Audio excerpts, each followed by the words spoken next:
Mental health had driven society to despair due to the isolation and lockdowns.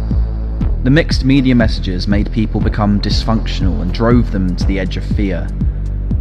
People started to psychologically break down. Their human identities had been removed as the old world died. At the start of the pandemic, the lockdowns were advertised to save lives.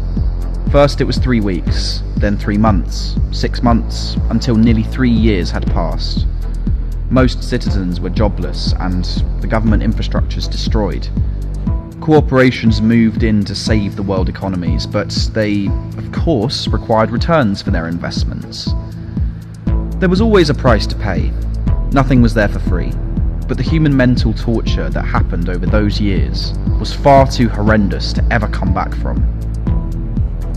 Lockdowns continued with tighter measures being introduced on a constant basis, barricading people into their four walls. Entertainment had died and cities were barren at night. People had become used to the lockdown life and living within their mental prisons. At the start, some people even craved the idea of lockdown as it fitted their own passive needs. But deep down, they knew it didn't work. Although some didn't want to believe it, it was clear that the plan was to deconstruct our reality, remove the mainframe and reset our minds. Countries' economic infrastructures had become about surveillance and making sure the rules were followed, and this was all driven for our safety. When you were found breaking the rules, you were fined, and after 3 offences, you were taken to the internment camps. These were all tactics to psychologically break our minds. And it worked. They played the wand and cast the spells, letting society decide its own fate. We were trapped in our containment cells, and we were content to stay there.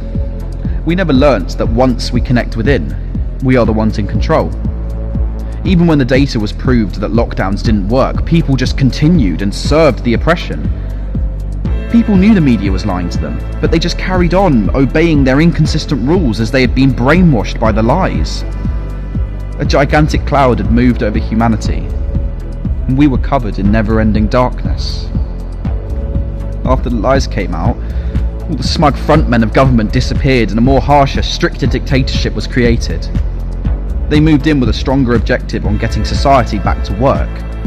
They put people in jobs that insulted who they were, crushing their identities.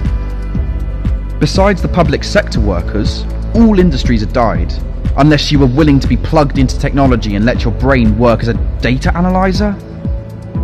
Dreams were broken forever. We were left confused, shattered and suspended in the dark abyss. The distorted society that could never be repaired was now forever forgotten. Those times were hard and few people fought for peace. With freedom of speech illegal, very few voices were heard. The machine was too big for us to overthrow it, and most people went mad from suffering or trying to fight it. People wanted something old to come back, but the society we had before was the precursor to what happened, laying the foundation for it to flourish. We needed the new, not the normal. Without understanding our own trauma, belief systems, and how we are so dependent, how can we create what we really need? We are consciousness, and we created ourselves as physical beings. We wanted to be here. We chose to be here. But becoming heavily trapped in the mind space and mixed up in the lies and false realities, we have separated from our true selves. It's time we connected with the real story of what we are. We need to create our own narrative. Or do you prefer to live in someone else's script?